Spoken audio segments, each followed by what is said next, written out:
Mga ka-Clover, alamin po natin kung ano ang dalang kapangyarihan ng bagay na ito. Ang asin. Ang asin ay bagay na pangontra sa usog, inggit at higit sa lahat, hindi malasin ang negosyo.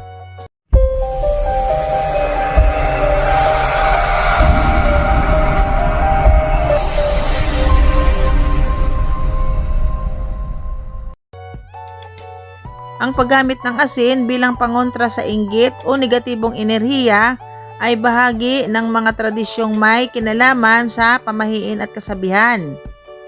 Sa maraming kultura, ang asin ay simbolo ng kadalisayan at proteksyon. Pinaniniwalaan na may kakayahan itong sumipsip ng negatibong enerhiya at magtaboy ng masasamang intensyon mula sa ibang tao. Sa negosyo, paano gamitin ang asin bilang ritual para umepekto ito sa iyong nais? Pagwiwisik ng asin sa labas ng tindahan o negosyo tuwing Biyernes o bagong buwan upang linisin ang negatibong enerhiya at palitan ito linggo-linggo. Pagwiwisik ng asin sa pasukan ng tindahan upang hadlangan ang mga naiinggit o may masamang balak. Pwede ring maghalo ng asin sa tubig at pag-spray sa paligid bilang ritual ng paglilinis. Kapag may taong may masamang balak o intensyon sa kapwa, ay maaaring makaranas ng biglaan. Maaaring balikan ng kanilang sariling masasamang hangarin dahil sa proteksyon ng asin.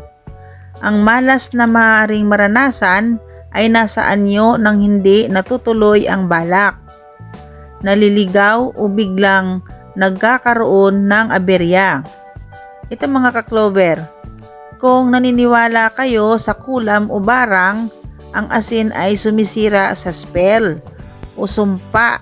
Kung may taong magtangkang gumamit ng itim na mahika o masamang ritual sa isang negosyo o bahay na protektado ng asin, sinasabing ang kanilang gawa ay maaaring bumalik sa kanila. Kapag ang isang taong may balak ay naniniwala rin sa bisa ng asin bilang proteksyon, maaring magdulot ito ng takot o pangamba na sila ay hindi magtagumpay o mamalasin. Ang kanilang sariling takot at paniniwala ay maaaring magdulot ng pagdududa at pagkabigo sa kanilang intensyon. Ang asin ay isang mabisang proteksyon na maaaring magdulot ng malas o hadlang sa may masamang balak.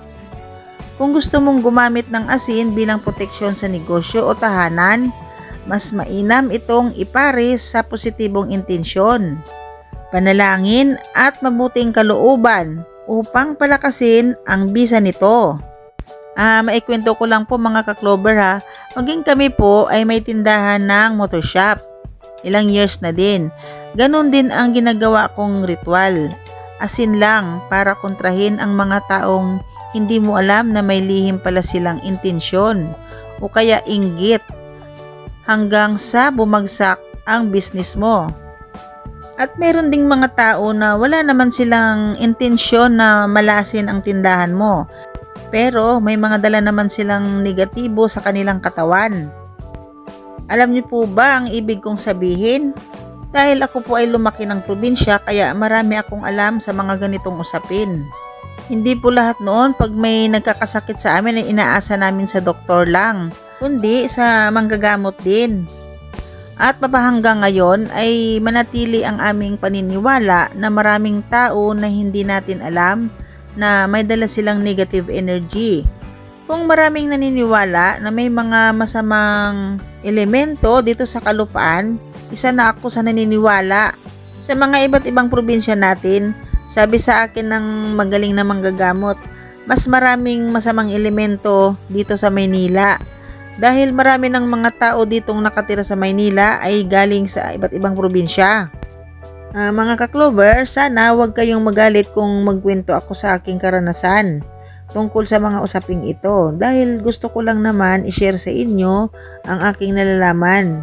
Kaya kung kayo ay may business, may pwesto, maaari nyong gawin ang mga ritual na ito tungkol sa asin kung kayo ay naniniwala. Gayon din kung may mga taong galit o may inggit sa inyo, ganon din po. Asin ang isang pangontra para hindi magtagumpay ang may masamang balak sa inyo. Lahat po ng mga kinukwento ko sa inyo ay pawang katotohanan lamang. Nasa sa inyo na po yan kung maniniwala kayo o hindi. Marami po akong alam na gusto ko sanang i-share sa inyo, pero paisa-isa lang po at baka abutin tayo ng siyam-siyam. Marami na namang magagalit sa akin.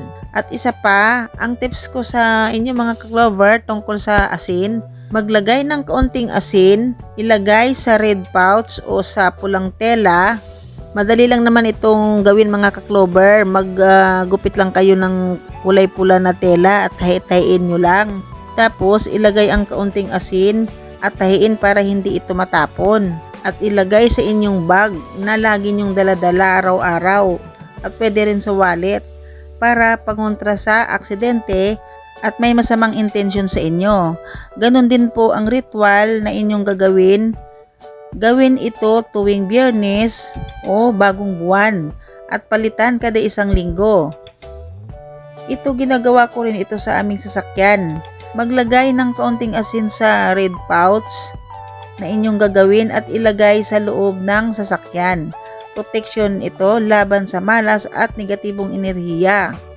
Ang asin ay sumisipsip ng negatibong enerhiya at malas. Pangontra sa aksidente. May mga naglalagay ng asin sa loob ng sasakyan bilang pampaswerte, lalo na kung ang sasakyan mo ay panghanap buhay. At iyan po ay ginagawa po namin talaga dahil ang amin pong dalawang sasakyan panghanap buhay ay Grab po.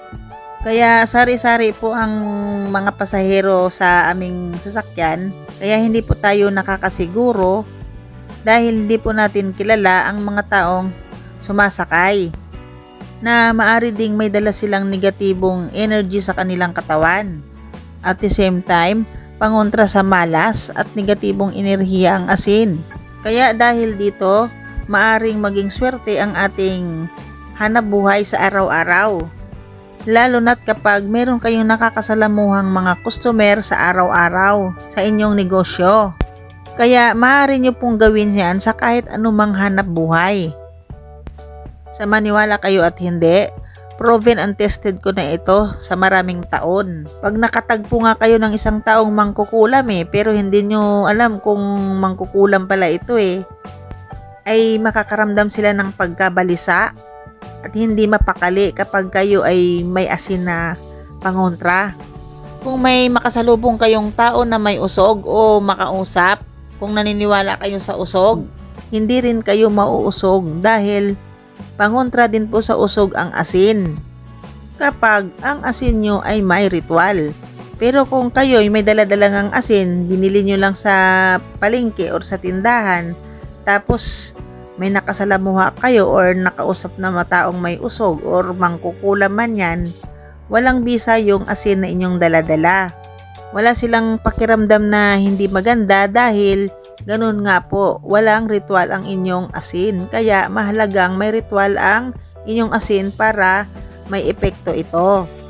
Ang asin ay hindi lamang sangkap at pangpalasa ng ating pagluluto, kundi isang makapangyarihang simbolo ng kadalisayan, proteksyon at enerhiya. Mula sa sinaunang ritual hanggang sa modernong espiritualidad, nananatili itong mahalagang bahagi ng ating buhay.